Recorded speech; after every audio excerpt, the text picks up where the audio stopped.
सर्वांना नमस्कार. ऑफिसवाला low with टशन या स्टोरीचे 104 एपिसोड यापूर्वीच अपलोड केलेले आहेत. कृपया ते सगळे एपिसोड ऐकण्यासाठी आपल्या चॅनलला भेट द्यावी. तन्वी आणि आर्याने नम्रताचा खेळ खलास केला आणि तिकडचा गेम संपला आणि अर्जुनने इकडचा गेम स्टार्ट केला. विपुल अहुजा आणि सनी खन्नाला अर्जुनच्या डोळ्यात त्यांचा कर्दनकाळ दिसायला लागला आणि ते घाबरले. आणि अर्जुन आर्यनकडे रिकामी बॉटल मागितली आणि म्हणाला आर्यन म्हणाला, dad, what's in your mind? What next? पुढे काय करणार आहात तुम्ही आणि तुमच्या मनात काय आहे? आणि अर्जुन म्हणाला, टायगर, मी आता इथे एक गेम खेळणार आहे. आता इथे ही जी बॉटल आहे ना, ते मी फिरवणार आणि इथे एक पिस्तूल ठेवला जाईल. असं म्हणून अर्जुननं त्याचा पिस्तूल तिथं ठेवलं आणि म्हणाला, या बॉटलचं तोंड जिकडे असेल त्याच्याकडे बंदूक येईल आणि मग तो पॉवरफुल असेल.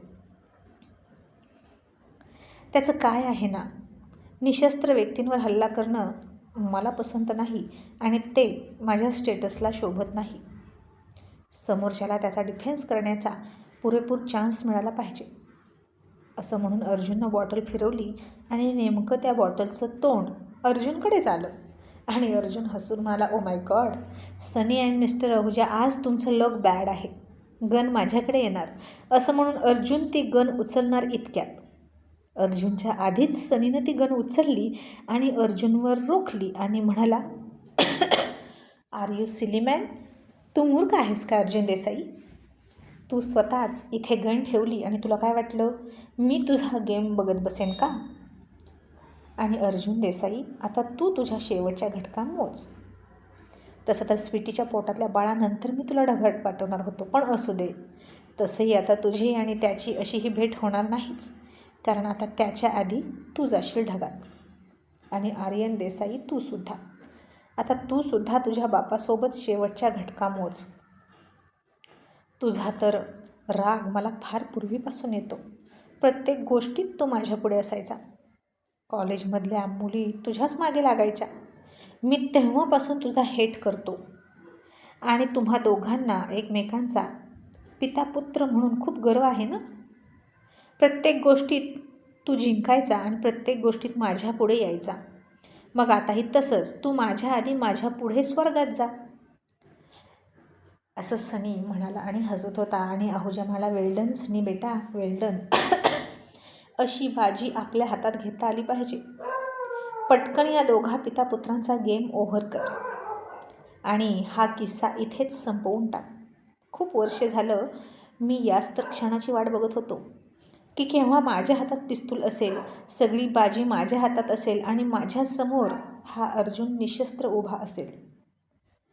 आणि आता अर्जुननं हाताची घडी घातली आणि त्याच्याकडे बघायला सुरुवात केली. आणि अर्जुन म्हणाला, सनी, तुला मी निशस्त्र वाटतो का? पण तुझं हे बरोबर आहे म्हणा. सनी, तुझ्या छोट्याशा वयाला आणि बुद्धीला झेपल इतकंच धाडस करावं माणसानं आणि तितकाच तू विचारही करत आहेस. पण तू विसरू नकोस, माझा कॉन्फिडन्स हेच माझं शस्त्र आहे. आणि सनी हसून म्हणाला, आर्यन, आता तू तुझ्या बापाच्या बाजूला ये आणि काहीही चलाकी करायची नाही, नाहीतर सगळ्या गोळ्या तुमच्या छातीत जातील आणि कॉन्फिडन्ससह तुमचा श्वास बंद होईल. मग आर्यन आता पाठीमागून येऊन अर्जुनच्या बाजूला आला आणि दोघांच्याही डोळ्यात, अर्जुन आणि आर्यनच्या डोळ्यात भीती अजिबात दिसत नव्हती. आणि अर्जुन म्हणाला, सनी, पिस्तूल खाली ठेव, कारण तुला आणि या अख्ख्या कॅफेला माझ्या माणसांनी घेरला आहे. तू जरी इथून बाहेर पडलास तरी वाचू शकणार नाही. आणि सनी म्हणाला, वाचणार, मी नक्की वाचणार, पण तुम्ही नाही वाचणार. आणि मी मेलं तरी चालेल, पण तुम्हाला जिवंत ठेवणार नाही. आणि अर्जुन हसून म्हणाला, अच्छा, मग चालव गोळी. पण त्याचं काय आहे ना, त्या पिस्तूलमध्ये गोळी असेल तर तू चालवशील ना. आणि खरंच मी तुला मूर्ख वाटलो का इथं भरलेली पिस्तूल ठेवायला? आणि आता हे ऐकलं तसाच सनीचा कॉन्फिडन्स लूज पडला, त्याचा चेहऱ्याचा रंग बदलला. आर्यननं ते बघितलं आणि लगेच चालाकी करत सनीच्या हातातून ती पिस्तूल स्वतःजवळ ओढून घेतली आणि लगेच सनीवर पिस्तूल रोखली. आणि सनी आता नुसता हक्का बक्का होऊन बघत होता. आणि तो म्हणाला, आर्यन देसाई, त्या पिस्तूलमध्ये गोळ्या नाहीत ना? आणि आर्यन हसला आणि म्हणाला, मूर्ख आहेस तू, खरंच कच्चा आहेस. आयुष्यभर मुलीच्या नादी लागत बसला, त्यापेक्षा तुझ्या बापाकडून काहीतरी शिकायचं ना. बघायचं आहे का तुला यात गोळी आहे का?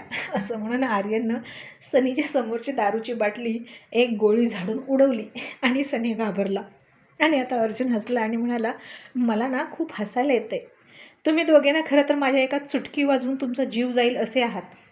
आणि तुम्हाला असं मी मच्छरसारखं समजतो, पण का तुम्ही माझ्या नादी लागता काय माहीत. आणि टायगर, तुला सांगू का, हां मिस्टर आहुजा आहे ना, याला तुझ्या मॉमसोबत लग्न करायचं होतं. आणि आर्यन आता उपरोधिकपणे हसला आणि म्हणाला, व्हॉट डॅड, सिरियसली हा लंगूर आणि मॉमसारख्या शेरणीचा हजबंड? डॅड, मॉमसाठी तर तुम्हीच परफेक्ट आहात. अर्जुन म्हणाला, येस यू आर राईट. म्हणून तर तिला मी आणि मला ती, पहिल्या नजरेत आम्ही एकमेकांना आवडलो. पण तरीसुद्धा असतात ना रे एकेकाची स्वप्न, जे आपल्या अवकातीच्या बाहेर जाऊन स्वप्न बघतात. त्यापैकीच हा एक आहे. पण आता या सगळ्याच गोष्टींचा मी शेवट करणार आहे. मी आता कंटाळलो या आहुजाला. आणि तुम्ही दोघे आता तुमच्या शेवटच्या प्रवासाची तयारी करा. तसंही मी तुम्हा दोघांना असंच जिवंत ठेवणार होतो, कारण तुम्ही टाईमपाससाठी चांगले होता. पण कसं आहे ना, जोपर्यंत तुम्ही माझा नाद करत होता तोपर्यंत ठीक आहे. तुम्ही माझ्याशी खेळत होता आणि मी तुम्हाला खेळवत होतो आणि मला मजा येत होती. पण गोष्ट आता माझ्या वंशाची आहे आणि तिथं तुम्हाला माफी नाही. तुम्ही डर्टी पॉलिटिक्स करताय आणि हे मला चालत नाही. पंगा घ्यायचा तर तो एकतर्फी घ्यायचा फक्त माझ्याशी. माझ्या फॅमिलीकडे वाकडी नजर करून बघणारा मी त्याला कधीच माफ करत नाही.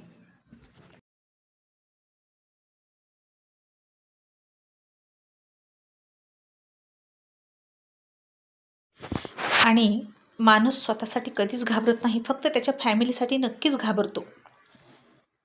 माझी फॅमिली माझी कमजोरी आहे आणि माझ्या कमजोरीवर बोट ठेवणाराला मी का जिवंत ठेवू. आणि माझी फॅमिली सगळ्याच गोष्टींनी सिक्युअर असावी असं मला वाटतं. सध्या माझ्या फॅमिलीचे सगळ्यात मोठे दुश्मन तुम्ही आहात असं म्हणून अर्जुन उठला आणि आता तुम्हाला आणखीन एक शेवटची संधी देतोय. वाचण्याची नाही, तर तुमचा मृत्यू तुम्हाला कसा हवा आहे ते सांगण्याची. मरणार तर तुम्ही आहातच, पण थोडंसं चॉईसने मरण यावं तुमचं, मग ते थोडं बेटर राहील ना आणि तुम्हालाही बरं वाटेल. आणि अर्जुननी आमच्यासोबत नाइन्साफी केली, आम्हाला शेवटची इच्छासुद्धा विचारली नाही, असं कोणी म्हणायला नको असं मला वाटतं. बोला, कुठे जीव घेऊ तुमचा, हवेत, जमिनीवर की पाण्यात? तसे आता अहुजा सनी घाबरले, ते काहीच बोलत नव्हते. आणि आता अर्जुन हाक मारत म्हणाला, जय, हे काहीच बोलत नाहीत, पण यांच्यासाठी मरण कुठे बेटर असेल आपणच ठरवूया. तर तुला काय वाटतं जय, यांना कुठे घेऊन जाऊया? आणि इतका वेळ त्यांचं ऐकत असलेला जयसुद्धा म्हणाला, बॉस, आय थिंक आपण आपल्या बिल्डिंगच्या टेरेसवर घेऊन जाऊ. आपली बिल्डिंग 20 फ्लोअरची आहे आणि तिथून आकाश जवळ दिसतं आणि तिथल्या तिथेच वर जायला त्यांना सोपं वाटेल. तसं अर्जुन आर्यन खूप हसायला लागले. आणि आर्यन म्हणाला, जय अंकल, तुम्हीसुद्धा खूप फनी आहात. आणि जय म्हणाला, आर्यन सर, आता या दोन लंगूर समोर जास्त सिरियस होऊन पण चालणार नाही. हे दोघे आहेतच इतके फनी आहे की आपोआप मला जोक करावासा वाटतो. मग इतक्यात अर्जुनचा फोन वाजला आणि तन्वी बोलत होती. आणि तन्वी म्हणाली, अर्जुन, तू अजून तुझं काम संपवलं नाहीस का? तू कुठे आहेस? आणि अर्जुन म्हणाला, वाव तनू, किती मोक्यावर फोन केलास तू. अगं जानू, तुझ्यावर इतकं प्रेम केलं, त्याच्याशी शेवटचं बोलतेस का? आणि तन्वीनं तोंड वाकडं केलं आणि म्हणाली, काय, मी त्याच्याशी बोलू का? ढकलून दे त्याला आपल्या इमारतीवरून, म्हणे त्याच्याशी बोल आणि लवकर घरी ये. आणि असं म्हणून तिनं फोन कट केला. आणि अर्जुन म्हणाला, अरे यार, तनूनं सुद्धा फोन कट केला. पण mister Ahuja, you are very lucky man. तुमच्या लवरनं तुमचं शेवटचं लोकेशन सांगितलं बरं का. आणि तिची अशी इच्छा आहे जे जय आता म्हणाला. सो जय, उचल यांना आणि घेऊन चल.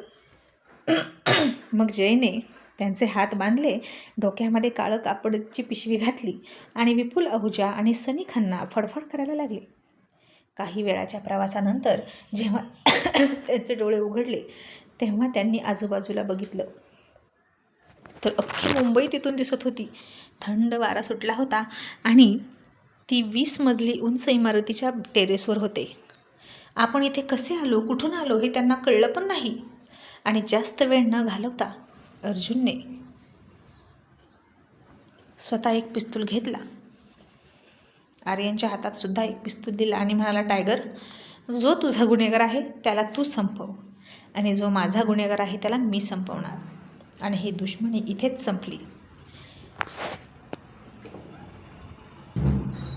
तसे आहुजा सनी घाबरले आणि सनी म्हणाला, प्लीज प्लीज मला माफ करा. आहुजासुद्धा आता मृत्यू दिसायला लागला समोर आणि घाबरायला लागला आणि म्हणाला, प्लीज अर्जुन, प्लीज नको मारू, यापुढे तुझ्या वाटेला जाणार नाही. सनीसुद्धा म्हणाला, मी हा देश सोडून जातो पण प्लीज मारू नका. आणि आर्यन म्हणाला, सनी, सापानं कितीही शपथ घेतली ना की मी डसणार नाही, तरीसुद्धा त्याच्या आतलं विष त्याला शांत बसू देत नाही. तो कधी ना कधी डसतो आणि त्याच्या आतलं विष बाहेर काढतो. तसा तूही आहेस, तुझ्या बापासारखा. त्यामुळे आता याच सापाला ठेचल्याशिवाय गत्यंतर नाही. तू देसाई खानदानाचा निर्वंश करायला निघाला होता, पण आता खन्ना खानदानाचा निर्वंश होणार आणि आहुजा खानदानाचा सुद्धा. मिस्टर आहुजा, तुला तर अजून स्वतःचं मुलंही नाही, म्हणून कदाचित इतके निर्दयपणे तू इतरांचा वंश संपवण्याच्या गोष्टी करतो. अँड देन जैसी करणी वैसी भरणी, गुड बाय सनी खन्ना. असं म्हणून आर्यननं त्याच्यावर पिस्तूल रोखलं आणि त्याच्याकडे रागात बघायला लागला. आणि आर्यन म्हणाला, सनी, तू म्हणतोस की मी देश सोडून जाईन, पण तिथून तू पुन्हा परत येणार नाही याची काय गॅरंटी? म्हणून आता मी तुला अशा ठिकाणी पाठवतो जिथून तू कधीच परत येणार नाहीस. असं म्हणून आर्यननं पहिली गोळी सनीवर झाडली आणि त्याच वेळेस अर्जुननं सुद्धा विपुल आहुजावर गोळी झाडली आणि त्याच्या हृदयाचा अचूक ठाव घेतला आणि दोघेही एकाच गोळीत शांत झाले. आणि मग एक काळ्या कापडातला माणूस तिथे आला आणि त्यानं आर्यन आणि अर्जुनच्या हातातून पिस्तूल घेतलं आणि मागे सरकला. आणि मग जय आला आणि म्हणाला, बॉस, आता तुम्ही खाली चला आणि घरी जा. आता यांच्या डेड बॉडीचं काय करायचं ते मी बघतो. कोणालाही कळणार नाही की हे मुंबईत आहेत की बाहेर. आणि अर्जुन म्हणाला, okay Jay, tiger, let's go. असं म्हणून दोघेही घरी आले. मग दोघेही घरी येऊन फ्रेश झाले आणि तन्वीनं अर्जुनला विचारलं, अर्जुन, तू काय करून आलास? आणि अर्जुन रिलॅक्स होत म्हणाला, तनू, आज मी सगळे जुने हिशोब क्लिअर करून आलो आणि मला आता खूप रिलॅक्स वाटतं. आहुजाचा चॅप्टर कायमचा क्लोज झाला. आणि तन्वी म्हणाली, मला तर वाटत होतं की या आधीच त्याचा चॅप्टर क्लोज करावा, पण तू का इतके दिवस त्याला एंटरटेन केलं कुणास ठाऊक. आणि इकडे आर्यनसुद्धा फ्रेश होऊन आला आणि त्यानं स्वीटीकडे बघितलं आणि तिचा हात हातात घेतला आणि तिच्या गालावर हात ठेवून म्हणाला, बेबी, आता आपल्या बेबीला कोणाचीही काळी नजर लागणार नाही, ते सेफ आहे. स्वीटी त्याच्या मिठीत गेली आणि हळवी होऊन म्हणाली, आर्यन, मी तर खूप घाबरले होते.